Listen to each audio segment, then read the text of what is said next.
There are hours, not weeks left. The warning from the Defence Secretary as the race intensifies to evacuate people from Afghanistan.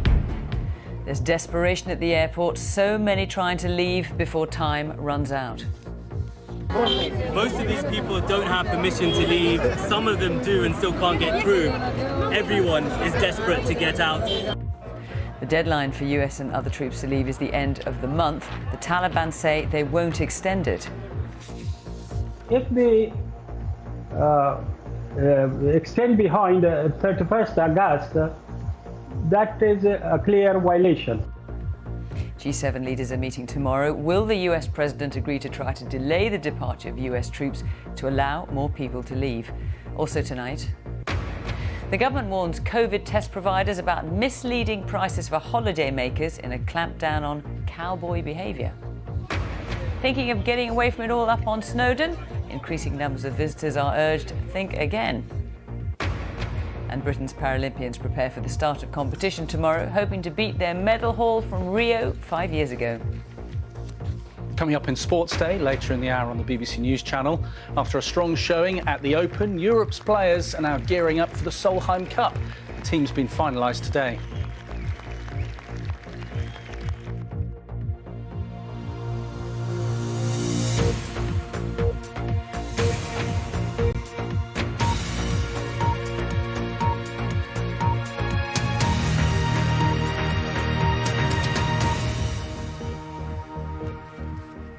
Good evening and welcome to the BBC News at 6. Hours, not weeks. That's how long is left to airlift people out of Afghanistan, according to the Defence Secretary.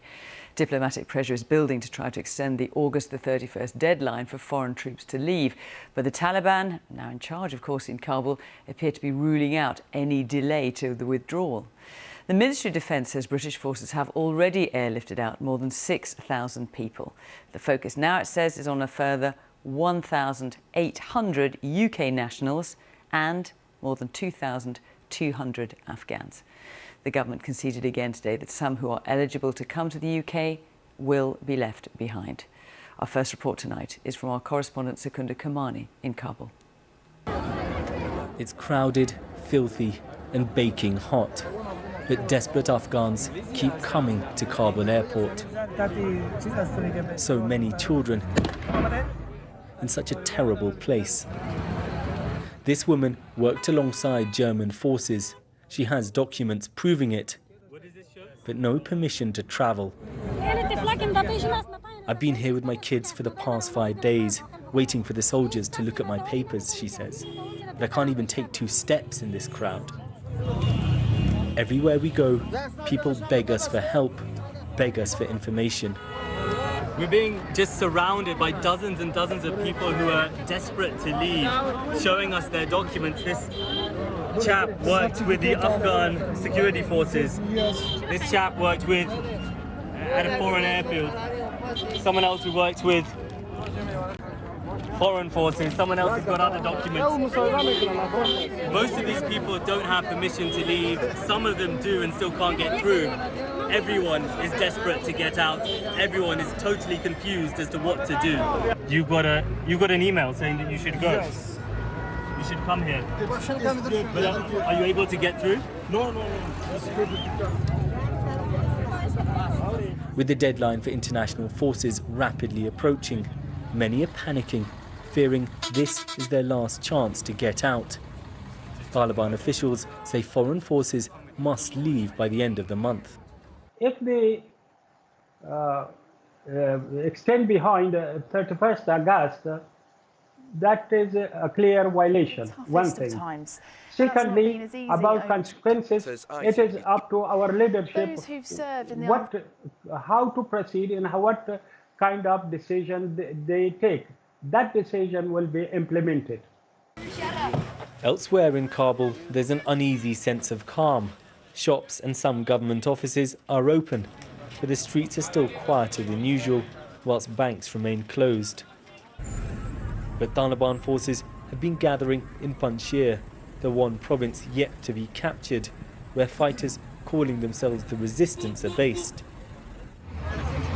For now, though, the focus is on the crisis around the airport. Some are managing to make it out. my family, my newborn baby. Last week, we filmed this former British Army interpreter and his newborn baby. Today, they arrived in the UK. Many others won't be able to leave. Sikandar Kamani, BBC News, Kabul. The Prime Minister will be leading a summit of other G7 leaders tomorrow, including the US President, to discuss the crisis in Afghanistan. Boris Johnson is expected to request that the US extend the deadline to withdraw its troops beyond the end of the month in order to allow more people to be evacuated.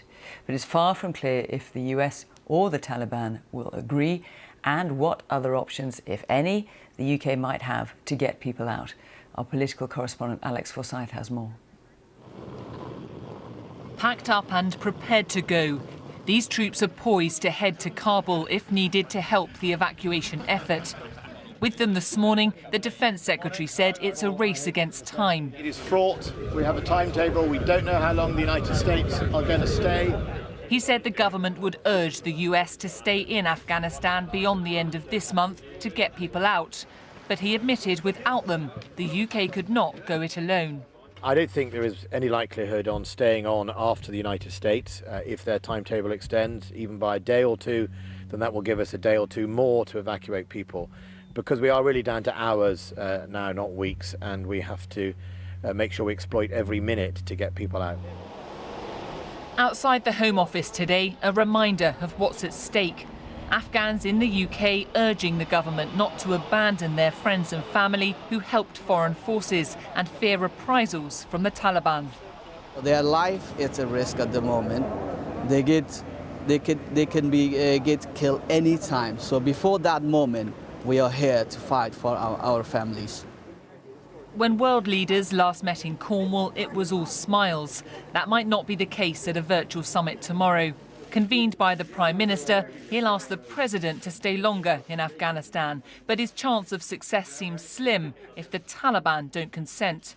Staying without that, some warn, would mean evacuation efforts could become violent. We would have to be prepared to leave the airport and fight the Taliban to go and get these people. I just don't see that as a credible proposition. And secondly, if the Taliban don't want our aeroplanes to use the airport, one mortar round, one missile, one burst of machine gun fire, and the evacuation is over. After the scramble to respond to events in Afghanistan, ministers say the evacuation effort has stepped up, with more than 6,500 people brought out in the past 10 days. But by its own admission, the UK is dependent on the US to keep that going. So beyond Boris Johnson's diplomatic push, the options are limited and people will be left behind. Labour says it didn't need to come to this. There's no evidence that our government tried to influence the withdrawal plan, despite knowing it was happening for 18 months. It's important now the G7 display the international leadership which has been missing in recent months. The government says even if this operation has to stop soon, there will be other routes for refugees through neighbouring countries. But the details scant and the difficulty obvious in a complex crisis that many simply didn't see coming. Alex Forsyth, BBC News. Well, let's get the latest from our chief international correspondent, Lise Doucette, who's in Kabul now. Lise, growing pressure for this deadline to be extended to allow more people out of Afghanistan. How realistic a prospect is that? Well, what is in Joe Biden's head now? The President and Commander-in-Chief of the United States is under constant pressure now, constant criticism. And yet every time he comes on air, every time he takes questions, he sticks by his decisions. This is a man where when he was senator, when he was vice president, and now as president, he believes Afghanistan is a quagmire. He believes that American troops should come home long ago. But how can he ignore? We've been reporting, you've heard in this program, that the British, the French, the Germans, the Italians, so many countries are begging the United States, just give us more time. We saw at the airport the crush of people. The evacuation is going more smoothly, more quickly, but there's so many more people to board. I'm just one person on my mobile phone, on my computer, hour by hour, and sometimes minute by minute. I'm getting SOS messages. Please, my life is in danger. Please, can you get me on a flight? Please, I can't get to the airport. Can you get me inside? These are desperate calls for help. They know the window is closing, and they know that if they don't get past those gates now, they may never have a chance to do so. Elise in Kabul, thank you. Today's other news now, and there's to be a clampdown on the cowboy behaviour of some COVID test providers who've been accused of taking advantage of holidaymakers travelling abroad. More than 80 companies listed on the government's website are to be warned over misleading prices. A further 57 firms will be removed from the website today because they either no longer exist or don't actually provide the relevant tests. Our transport correspondent Caroline Davis has the details.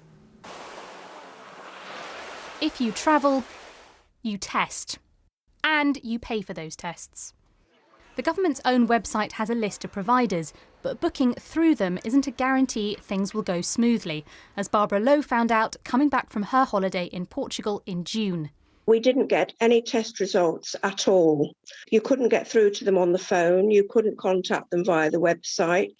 Well, to be honest, I think it's quite farcical. I'm annoyed and I'm upset that I've lost my money and I haven't got what I paid for, basically. The government lists companies with the cheapest at the top, but some firms have advertised tests at lower prices, only to charge more at checkout, or the tests aren't available at all. Today, the government has said that 82 test providers will be given a warning about misleading pricing and could be removed altogether. 57 have already been removed from the list because they no longer exist or don't provide relevant testing services. Some testing companies hope this will help the industry's reputation. Over the last weeks, companies who are in the space, the industry has received a bad reputation, not because of everybody, just from a select few. So now that those select few are removed, we think that the industry can now show actually its capability, focusing on quality of service, as well as obviously trying to reduce the price at the same time. This provider has done over 1 million tests, and it's pleased to say it hasn't been given a warning.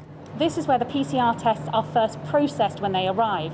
Testing for holidays has been going on for months, but complaints about some operators have been going on for almost the same amount of time. It's meant that there have been some questions about why the government is only taking action now. We really are talking about the most basic of checks. We're talking about, does the company exist? Does the price it says it's going to sell the test at, does that exist?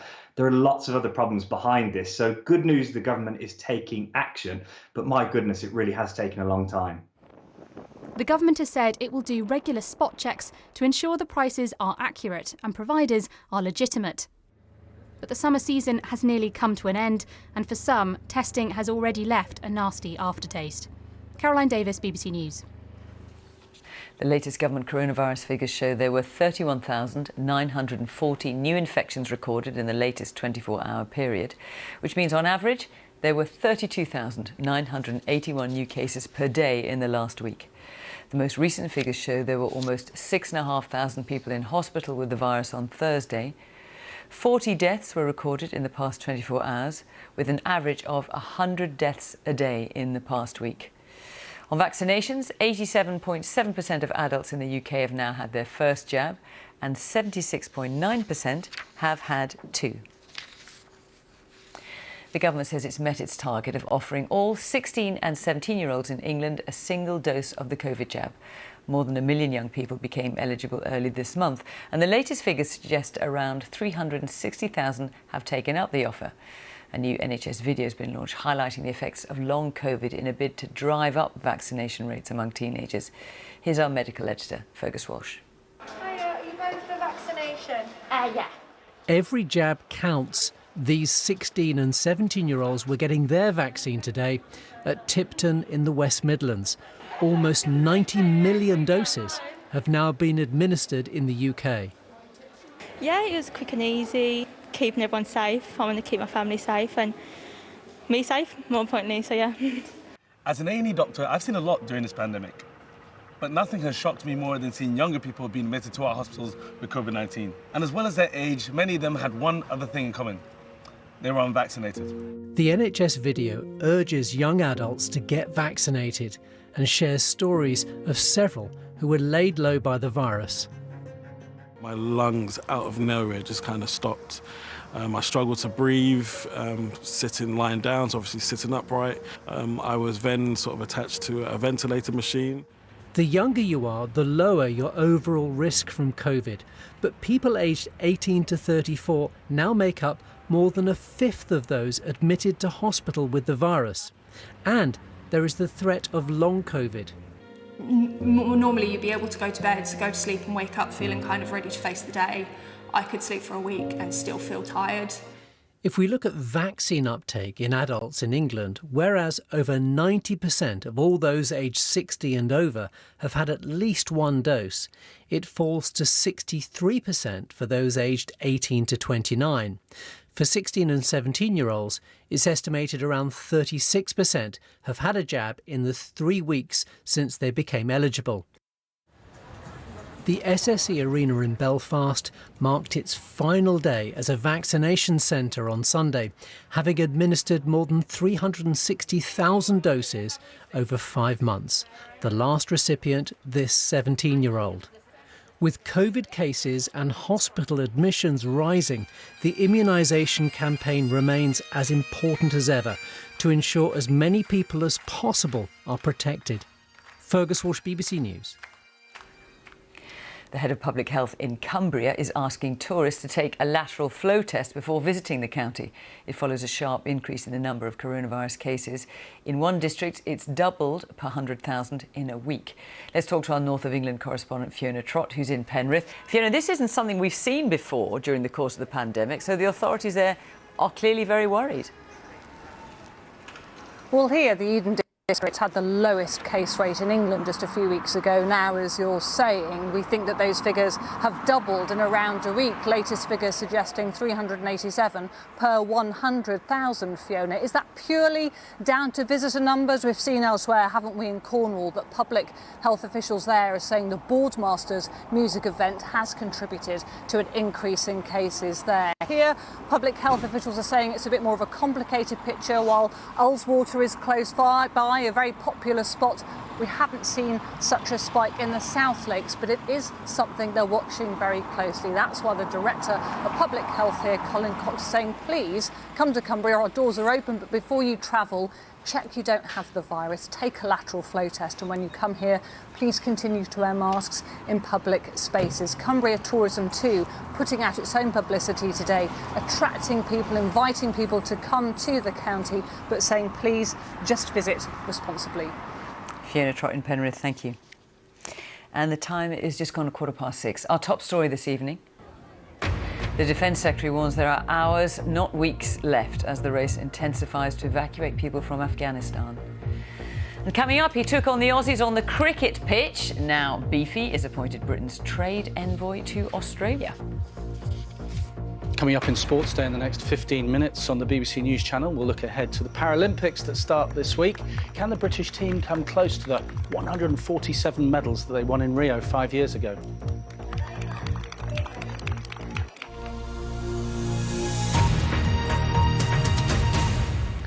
Workers on Snowdon have been urged to respect the mountain amid concerns that increasing numbers of visitors are damaging footpaths and leaving litter.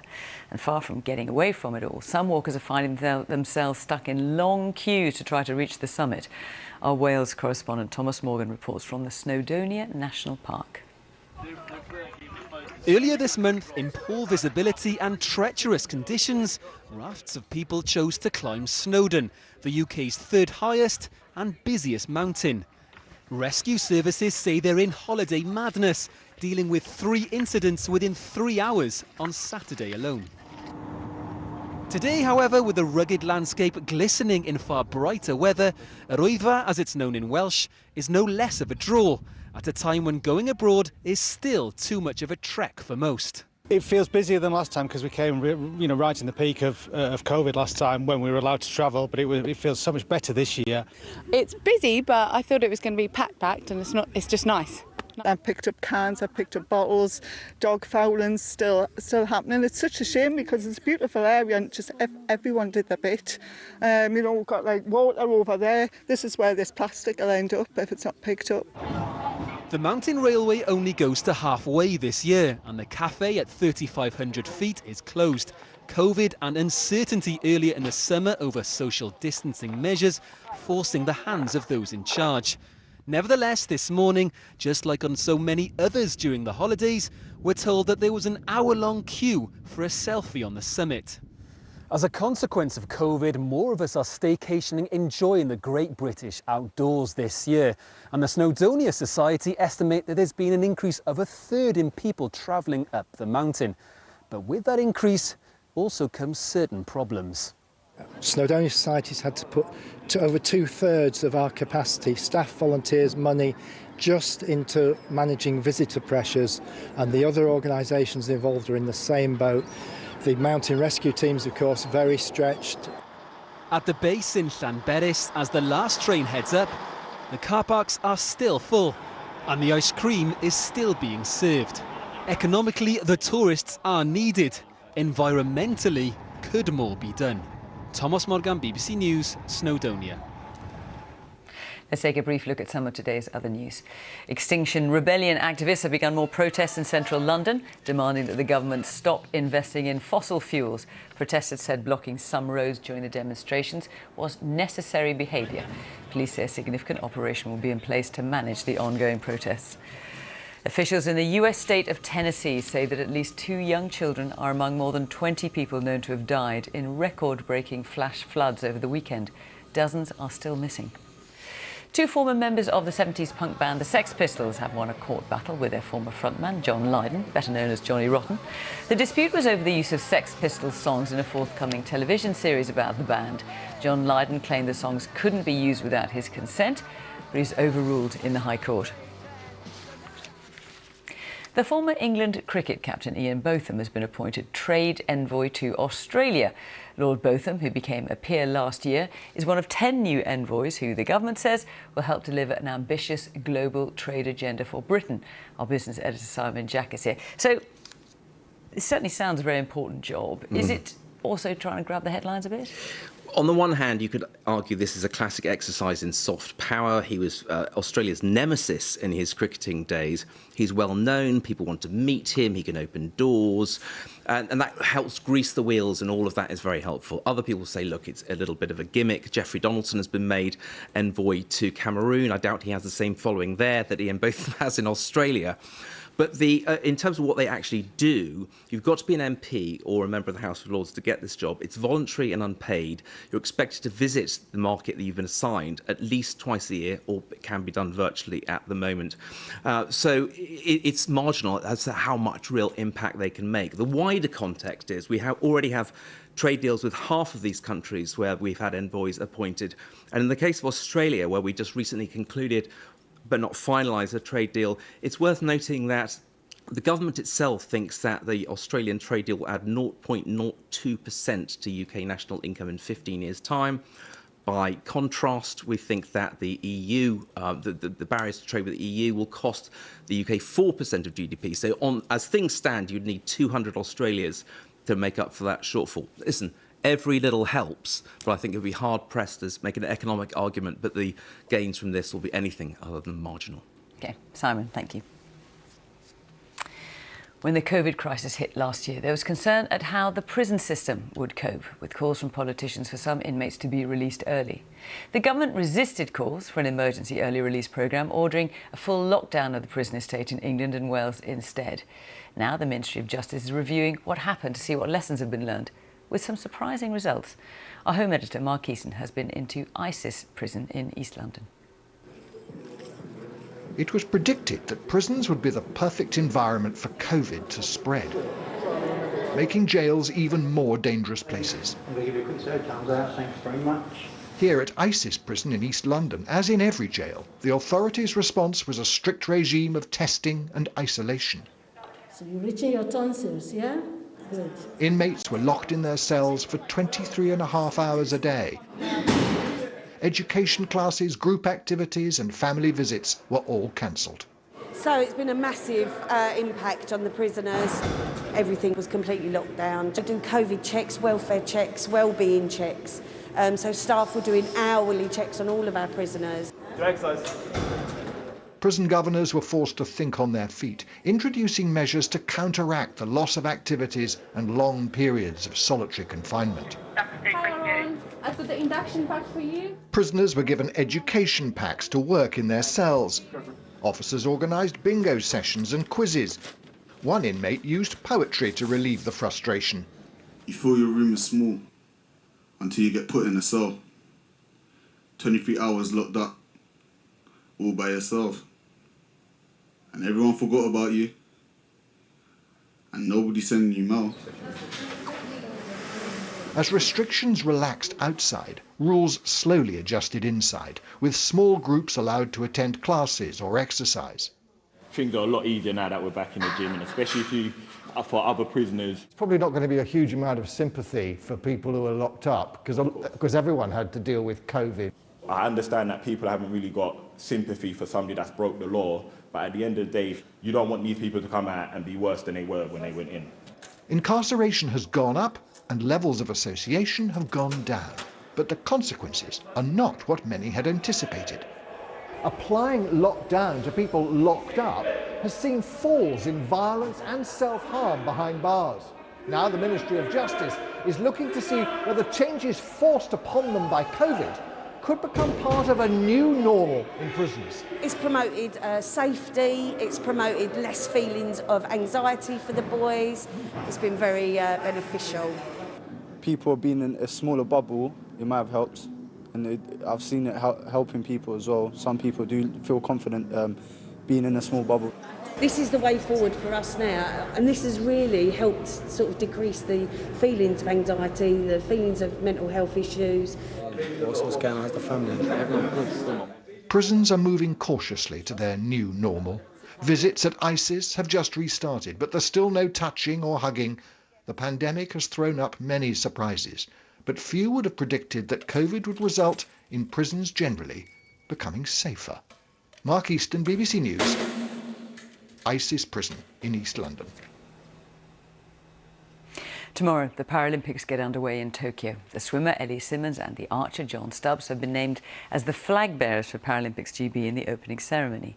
The team are hoping to build on the 147 medals won in Rio 5 years ago. Our sports correspondent Andy Swiss is in Tokyo. Raising the bar for Paralympic sport. From powerlifting to fencing, from athletics to archery, the British team in Tokyo has success in its sights. But for the Games themselves, in the midst of a pandemic, simply getting to the start has been a struggle. The traditional torch relay, for example, has had to be scaled back. The athletes, though, can hardly wait, including Ellie Simmonds, just 13 when she made her name in Beijing, now 13 years later, a flag bearer at tomorrow's opening ceremony. To be honest, Emily, there's literally no words to describe it. For me, this is my 4th Paralympics and I've never actually been to an opening ceremony. Yeah, I think that I'm just so excited, really. It's going to be really cool. But many here don't share that excitement. Once again, there'll be no fans in the venues. Since the Olympics, COVID cases in Japan have hit a new high.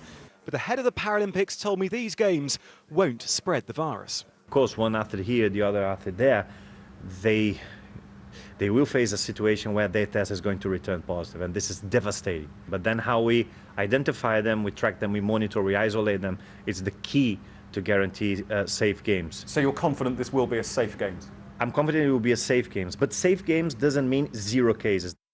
Well, with a state of emergency still in place across Tokyo, these games will begin amid a subdued atmosphere.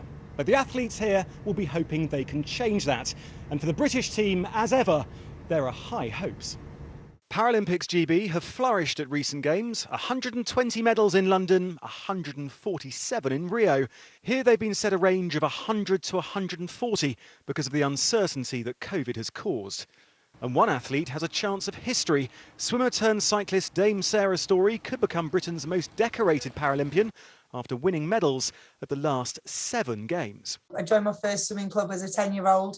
I was told I'd started training too late to be any good at anything. So it almost feels like you're constantly trying to prove someone wrong. And Britain, of course, has already enjoyed plenty of medals this summer after soaring to Olympic success. But the Paralympians could be even more glittering. Despite the shadow of the pandemic, it's now their chance to shine. Andy Swiss, BBC News, Tokyo. Good luck to all of them. Right, let's take a look at the weather with Thomas Schaffernacker. Hi, Thomas. Hi there, Fiona, and a good evening to you. In short, the weather's looking absolutely fine for many of us this week. It's going to be settled and dry. High pressure is currently building over the UK. It's anchored itself. It's firmly in charge of the weather, and it's not about to budge, probably not until sometime next week. But it's not necessarily sunshine all round. You can see there's a fair bit of cloud stuck in this high pressure, which is quite often what happens. For example, this bank of cloud in the North Sea currently will be pushed in by the wind blowing off the North Sea into eastern and central parts of the country. So that means by early on Tuesday morning, say in the Peak District, it might be pretty overcast and grey, whereas many other parts of the country will be waking up to sunshine. The Lake District, the south coast of England, not cold, around 12, 13 degrees Celsius.